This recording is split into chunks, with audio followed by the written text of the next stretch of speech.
Las matemáticas nos ayudan a descubrir la lógica que subyace al mundo tan complejo y caótico en el que vivimos. Marcus du Sautoy. Los números y sus leyes conviven con todos nosotros. El año que comienza, 2011, es un número primo, solo divisible por 1 y por sí mismo. Y es más, 2011 puede obtenerse sumando 11 números primos consecutivos. 157, 163, 167... Hay números recurrentes en la naturaleza que se esconden detrás de bellas formas simétricas, reveladoras de fuerza y eficacia a la hora de sobrevivir. Hoy, con el matemático, escritor y presentador inglés Marcus du Sautoy, Redes se acerca a los misterios de los números para descubrir su belleza y su magia.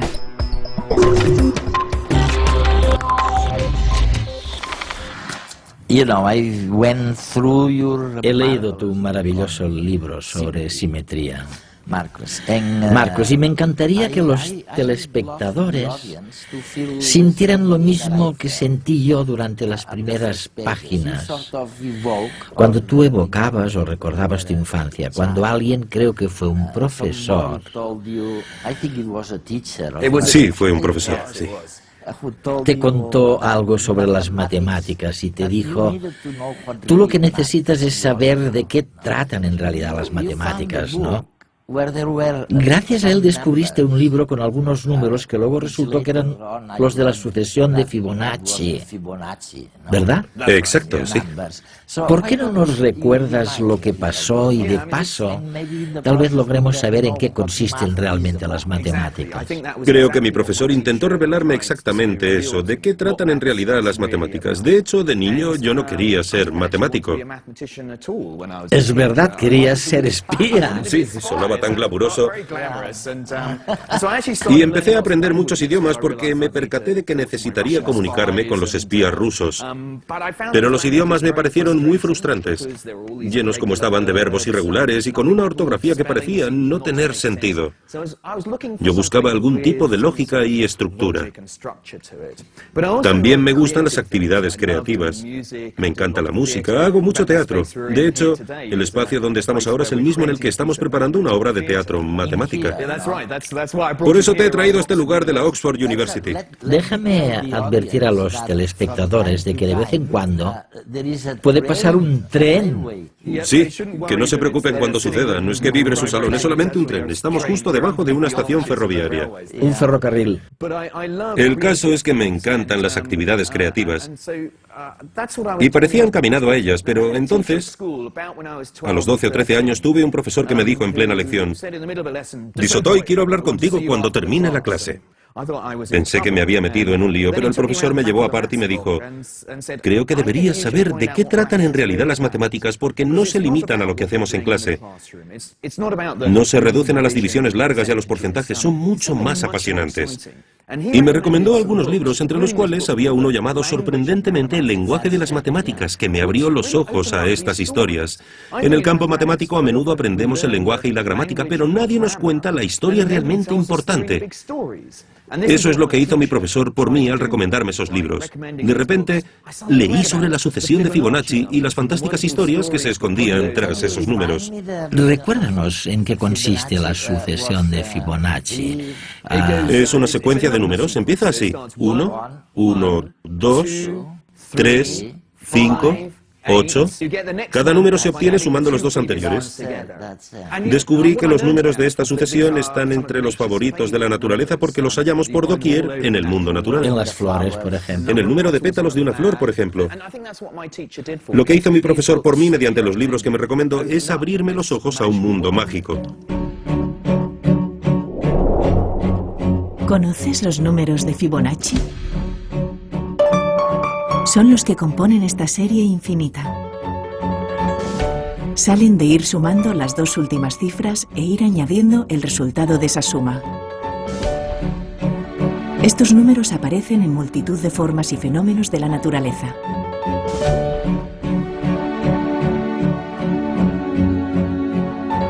los tallos de ciertas plantas, los pétalos de muchas flores, una estrella de mar, una galaxia en espiral.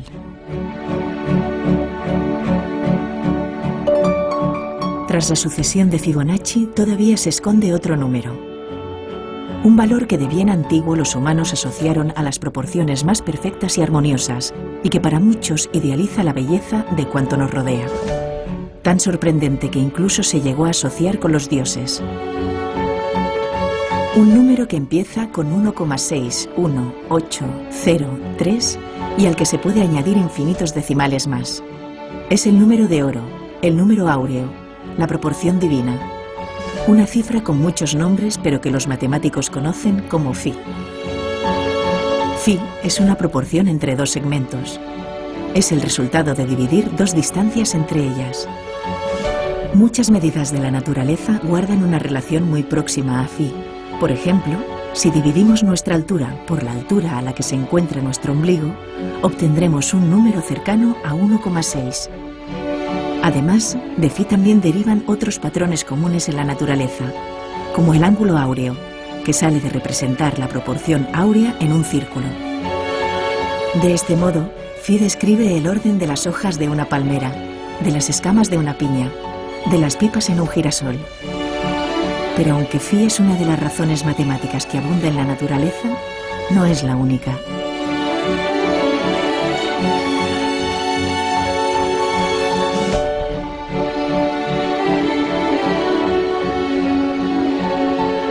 Nuestro mundo está cargado de geometría y de formas simétricas a todas las escalas, en todos los niveles de organización.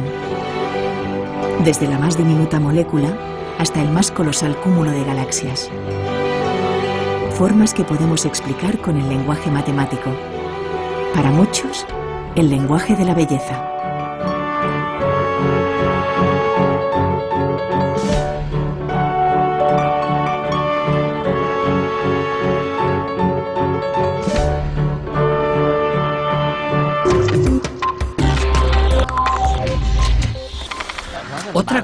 Otra cosa maravillosa que has hecho es escribir este libro sobre la simetría.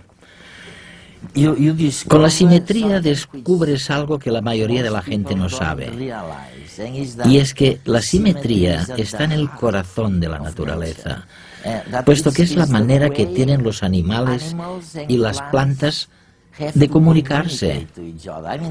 Eduardo, creo que ahí radica lo fascinante. Es increíble. La simetría, en cierto modo, es el lenguaje de la naturaleza.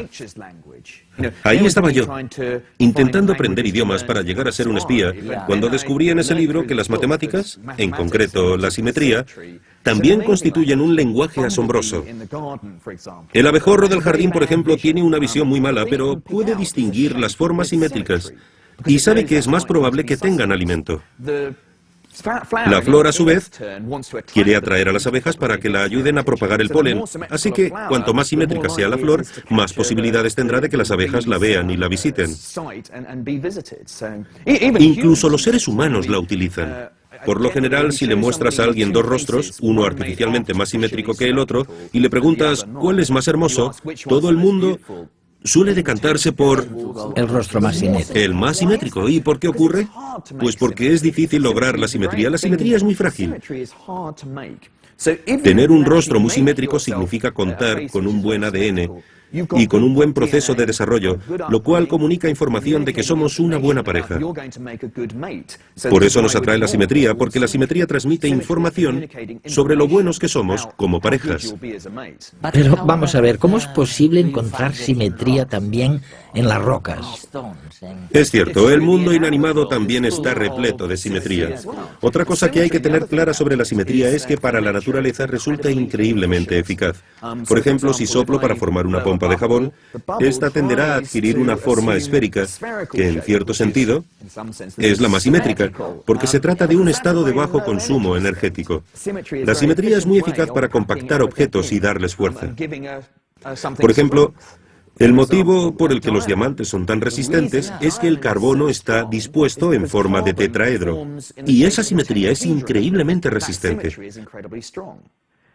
Otro lugar interesante en el que hallamos simetría es en los virus. ¿En los virus? Sí. ¿Por qué son simétricos los virus? Pues porque se aprovechan de que, gracias a la simetría, hay una regla fácil para su replicación, y no algo complicado que se aplica de un modo distinto cada vez. Es la misma norma en todos lados. El virus quiere realizar muchas copias de sí mismo y la simetría es una manera muy eficaz de lograrlo. La simetría está por todas partes en la naturaleza. Una cosa he leído también sobre los diagramas. Has reflexionado mucho sobre este tema. ¿Por qué son tan asombrosos los diagramas? Acabamos de terminar una serie para la BBC llamada La belleza de los diagramas, en la que intentamos explicar el poder de los diagramas para condensar una idea científica.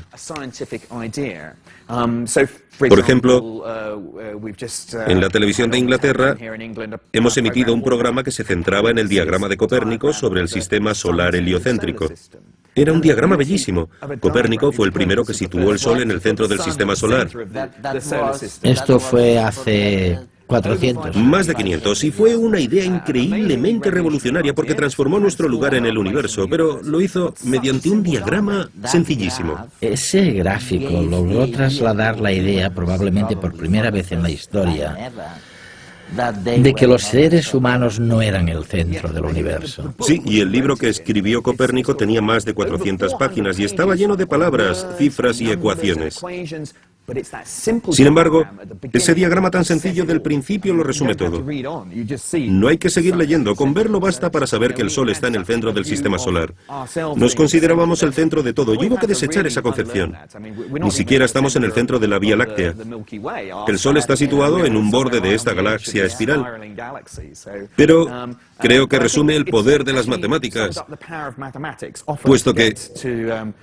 Anda, escucha, ahí llega un tren. Ahí va nuestro tren. Sí. Dejemos que pase.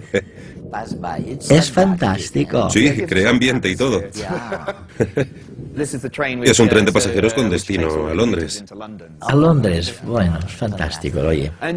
Bueno, vamos a ver. Como decía, creo que la belleza de un diagrama radica en que plasma una idea. Y las matemáticas funcionan muy bien para eso mismo. Para descubrir la lógica y los patrones que subyacen al mundo tan complejo y caótico en el que vivimos.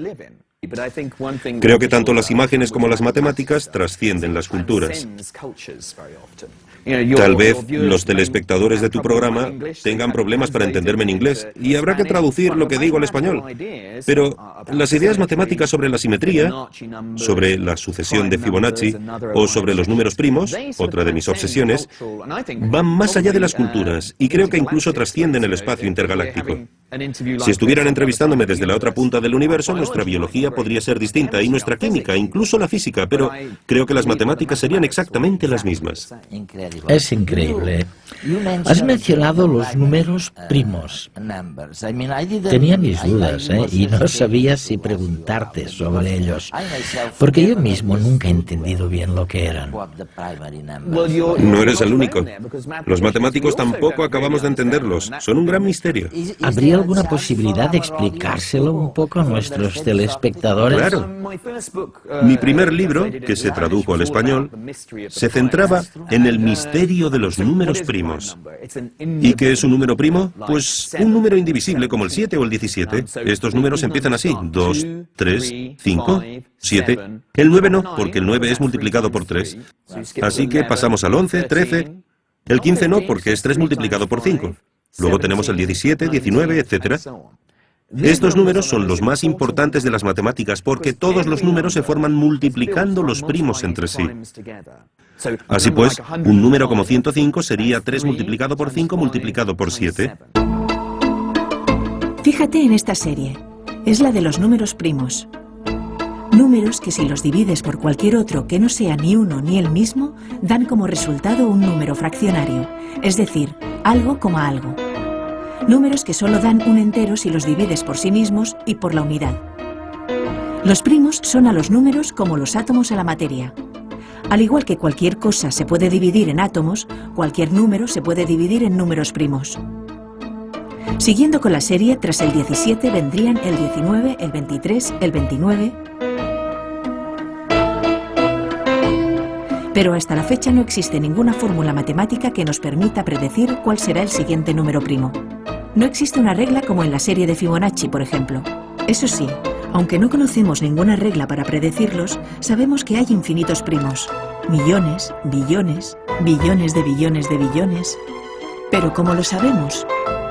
Hace más de 2000 años, Euclides demostró con un sencillo ejemplo que hay infinitos números primos.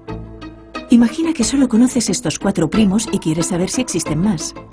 Probemos de multiplicarlos entre sí. El resultado es 210. ¿Es este un número primo? Está claro que no, ya que si lo dividimos por cualquiera de los 4 números de la serie nos da un entero. Definitivamente, 210 no es un número primo. Pero para demostrar que existen primos mayores que los números de nuestra serie, Euclides tuvo la chispa de realizar lo siguiente: añadir 1 al resultado. El nuevo número no se podía dividir por 2, 3, 5 ni 7. Siempre obtenemos 1 de resto. Si consideramos que todos los números se construyen a partir de primos, significa que 211 se podrá dividir por otros números primos mayores que 7. Y si 211 no se puede dividir por esos primos mayores de 7, quiere decir que 211 también es primo. Cuando multiplicas números primos y añades 1 al resultado, siempre obtienes un número primo nuevo o un número divisible por un primo que no está en tu lista. Por lo tanto, siempre habrá números primos mayores que en los de tu serie de partida, por grande que ésta sea. Esta es la idea que demostró Euclides. Siempre hay un primo mayor. Por cierto, volviendo al ejemplo, 211 es primo. Desde que Euclides demostró que los primos son infinitos, no hemos parado de encontrar nuevos números cada vez más y más grandes. El mayor que hemos encontrado hasta la fecha tiene unos 13 millones de dígitos, pero todavía hoy seguimos sin saber qué patrón entrañan. En mi opinión, los números primos son como los átomos, como el hidrógeno y el oxígeno. Los ladrillos del Son los universo. ladrillos que construyen las matemáticas y el universo. Las matemáticas para mí consisten en la búsqueda de patrones. Esto es lo que intento hacer. Me gusta decir que soy un cazador de patrones. Y el gran misterio es el siguiente. ¿Hay algún patrón en estos números? Conforme contamos cifras cada vez más altas, se parecen más a números de la lotería que a números con algún patrón. Ahí está el gran reto. ¿Podemos encontrar algún patrón en la manera en la que están dispuestos estos números en el universo numérico? Por ahora sigue siendo un gran misterio. De hecho, hay un premio de $1 millón para la persona que pueda dilucidar el misterio de estos números tan enigmáticos. Ni siquiera sabemos cuándo acaban, si acaban. Bueno, los griegos demostraron hace 2000 años que nunca se acaban. El más grande que conocemos hasta la fecha tiene casi 13 millones de dígitos. No pienso escribirlo, tardaría un par de meses en hacerlo. Pero sabemos que hay números primos tan grandes como queramos. El misterio radica en si hay una fórmula para descubrirlos. Pero has sugerido en algún lugar que existe una relación clara con la física. Es muy intrigante. ¿Cómo es posible esta relación? Nos hemos percatado de que hay ciertos patrones en los niveles energéticos de los átomos grandes, como los del uranio, que comparten propiedades muy parecidas con ciertos patrones de los números primos. Y se trata de un patrón tan marcado que no puede ser una mera coincidencia. Creemos que tiene que haber una conexión, y que las matemáticas de la física cuántica pueden ayudarnos a desentrañar el secreto de los números primos.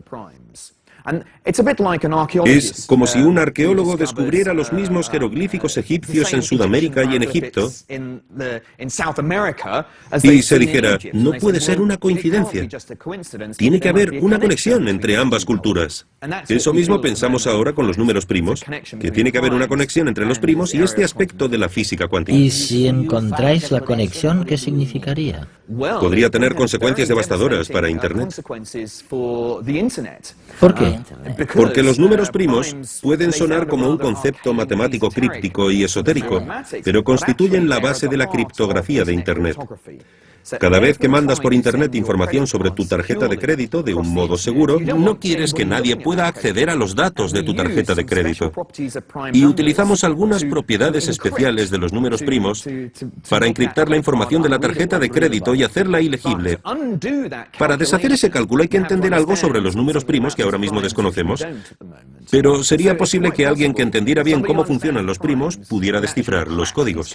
Deshacer los códigos, sí. Sí. Así que los números primos son en realidad algo que interesa a los espías ahora mismo. Quizá he trazado un círculo perfecto y estudiar los primos me ayude a materializar mi sueño de ser un espía. Comprar pasajes, comida, ropa o cualquier producto, descargar películas, transferir dinero, jugar al póker, pujar en subastas, sin tener que movernos de nuestra butaca. Hoy con Internet todo esto es posible. Parece que cada vez nos importa menos dar nuestro número de tarjeta de crédito para realizar operaciones a través de Internet. Afortunadamente, para proteger nuestros datos, tras la mayoría de estos movimientos se esconde un complejo mecanismo de cifrado y descifrado en el que participan los números primos.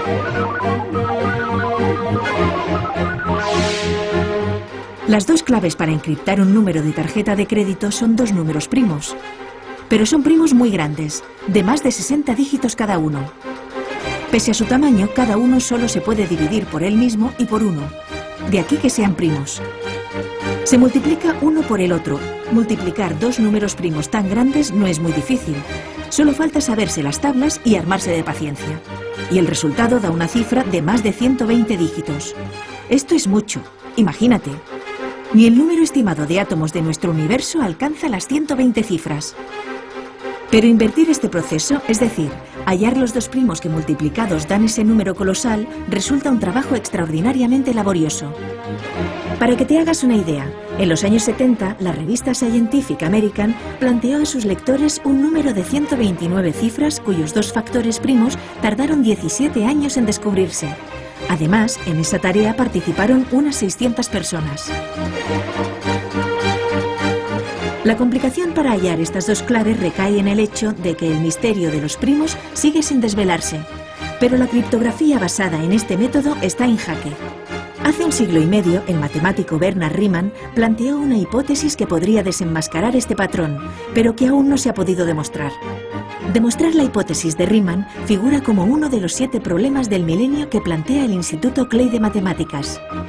El premio por resolver cada uno de estos enigmas es de $1.000.000. Quien consiga tal hazaña se embolsará esa suma, pero además puede que abra nuevas puertas a métodos más eficaces para desvelar las claves secretas de los mensajes encriptados. Mientras tanto, las cifras que hoy usamos para esconder nuestra información confidencial en realidad ya no rondan los 120 dígitos, sino los 200. Y ciertos gobiernos emplean cifras de hasta 600 caracteres para sus asuntos de Estado. Pero todavía existe otra amenaza, la computación cuántica. Cuando este tipo de computación se alcance, descifrar estos códigos podría ser coser y cantar. Muchos afirman que ello podrá provocar el derrumbe de este tipo de criptografía y habrá que confiar en otros métodos.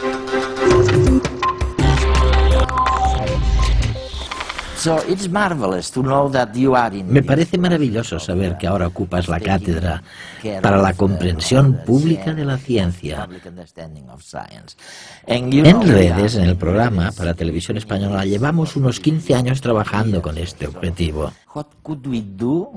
Nos planteamos qué podemos hacer para que la gente sea consciente de que el dogmatismo se está acabando y de que de repente la ciencia puede ayudar a configurar un mundo nuevo, mucho más altruista. ¿Cuál es tu opinión sobre la comprensión pública de la ciencia? Creo que tienes toda la razón. A mediados de los 90 fue la primera cátedra de este tipo. Vivimos en la era de la ciencia y los asuntos científicos repercuten en nuestra vida cotidiana. Ya hablemos del cambio climático, la medicina o los recursos energéticos. Es un cargo fundamental y considero en cierto modo que es como ser embajador del mundo de la ciencia porque, para mucha gente, la ciencia es como un país extranjero. No entienden el idioma, no entienden la cultura. Y necesitamos embajadores para explicar lo que hacemos, cómo influimos en la sociedad. Pero también al revés. No se trata, como decías, de explicarle la ciencia a la gente de manera dogmática y esperar que la entienda, sino que hay que entablar un diálogo para saber cuáles son las preocupaciones del público y qué es lo que no queda claro. Eso es lo que tenemos que abordar. Te mereces la cátedra, no solamente por tus conocimientos matemáticos, sino porque sabes entretener al público. Después de años y años de docencia, he aprendido algo en la universidad. Si no entretienes a los alumnos, no vas a poder enseñarles nada. Creo que lo que dices es crucial porque, por ejemplo, muchas personas escogen un libro sobre simetría porque buscan entretenimiento. No necesitan sentir que les están enseñando cosas. Sin embargo, por el camino podemos despertarles el interés por las ideas intelectuales. Pero tienes toda la razón del mundo. Se trata de alcanzar un equilibrio y de entretener. Al fin y al cabo, ¿por qué decidí dedicarme a la ciencia? Porque me encanta lo que hago. Me gusta leer sobre temas científicos. Adoro descubrir cosas nuevas. Disfruto con mi trabajo. E intento trasladarle al público esa pasión y diversión. Intento decirles, mirad qué historias más fantásticas podemos contaros. ¿Qué me dirías si te dijera que no se me dan bien las matemáticas? Bueno, me lo dicen tantas veces. Mi respuesta es que todo el mundo tiene capacidad para las matemáticas. Eso no significa que todos tengan que dominar el cálculo mental, pero la aritmética, como me dijo mi profesor, no es de lo que tratan las matemáticas. Las matemáticas tienen que ver con la búsqueda de patrones, con la búsqueda de estructura y lógica en el mundo que nos rodea. Creo que nuestro cerebro ha evolucionado para las matemáticas porque sin matemáticas no sobrevives en el mundo. Si no sabes geometría, no puedes juzgar las distancias, no puedes capturar a tu presa y se te va a escapar. Si no sabes contar, no sabrás si tus adversarios te superan en número y si tienes que luchar o huir. Los que saben matemáticas son los que han sobrevivido y por eso todos tenemos cerebros matemáticos, en mi opinión.